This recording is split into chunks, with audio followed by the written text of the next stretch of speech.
बहुत पुराने जमाने की बात है। एक बहुत बड़ी सल्तनत थी।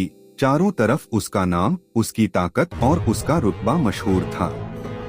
उस सल्तनत का बादशाह सुल्तान जियाउद्दीन था। उसके पास हर वो चीज थी जिसका इंसान ख्वाब देख सकता है। सोने चांदी के महल, हजारों नौकर, वफादार फौज और दुनिया भर की दौलत। लेकिन उसके दिल में एक अजीब सी खालीपन था। दिल की बेचैनी। हर रात जब महल में सन्नाटा होता, चांदनी खिड़की से अंदर आती। बादशाह अपने बिस्तर पर करवटें बदलता रहता। वो सोचता, क्या यही जिंदगी है? क्या मैं सिर्फ हुकूमत करने के लिए पैदा हुआ हूँ? एक दिन उसने अपने वजीर से पूछा, क्या तुम्हें कभी मौत का ख्याल आता है? वजीर घबरा गया और बोला, जहां पनाह, आप क्यों ऐसी बातें करते हैं? आपकी सल्तनत हमेशा रहेगी। बादशाह मुस्कुराया, लेकिन दिल में डर बैठ गया।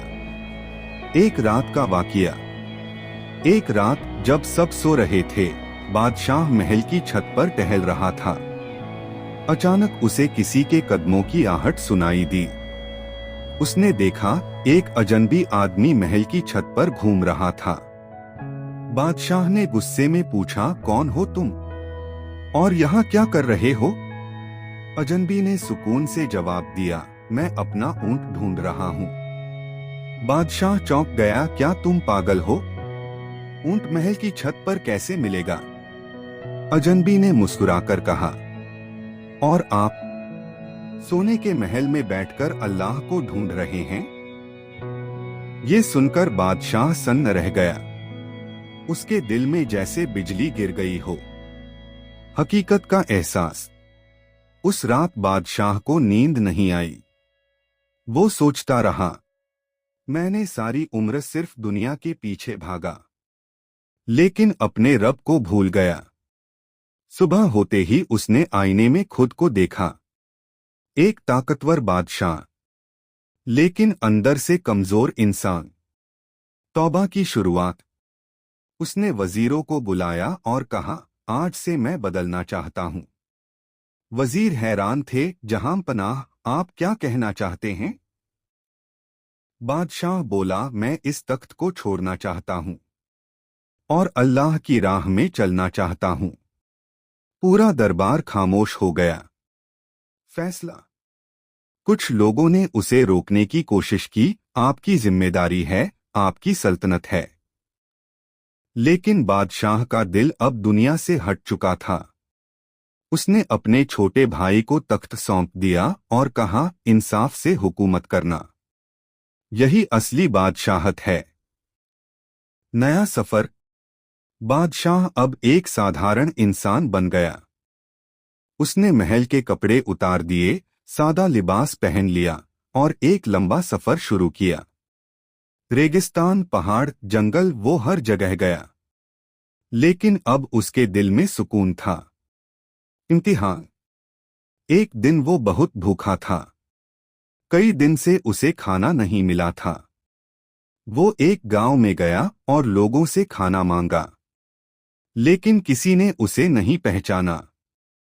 अब वो बादशाह नहीं, एक गरीब मुसाफिर था। एक बूढ़ी औरत ने उसे रोटी दी। बादशाह की आंखों में आंसू आ गए। उसने सोचा, जब मैं बादशाह था, हजारों लोग मेरे लिए खाना बनाते थे। आज एक रोटी भी मुश्किल से मिल रही है। लेकिन दिल को सुकून है। असली सुकून। धीरे धीरे वो इबादत में डूब गया। रातों को उठकर नमाज पढ़ता, दिन में लोगों की मदद करता। अब उसे वो सुकून मिल चुका था जो कभी महल में नहीं मिला। आखिरी वक्त। सालों बाद जब उसकी उम्र पूरी हुई, वो एक छोटी सी झोपड़ी में था। उसके पास ना दौलत थी, ना तख्त, लेकिन उसके चेहरे पर नूर और दिल में सुकून था। उसने आखिरी बार आसमान की तरफ देखा और कहा, ऐ अल्लाह, मैंने दुनिया छोड़ दी, अब तू मुझे अपने करीब कर ले। और उसकी आंखें हमेशा के लिए बंद हो गईं। सीख मोरल: दुनिया की दौलत और तख्त असली सुकून नहीं देते। अल्लाह की राह में चलना ही असली कामयाबी है। दिल का सुकून सबसे बड़ी नेमत है। जो अल्लाह के लिए छोड़ता है, अल्लाह उसे बेहतर देता है।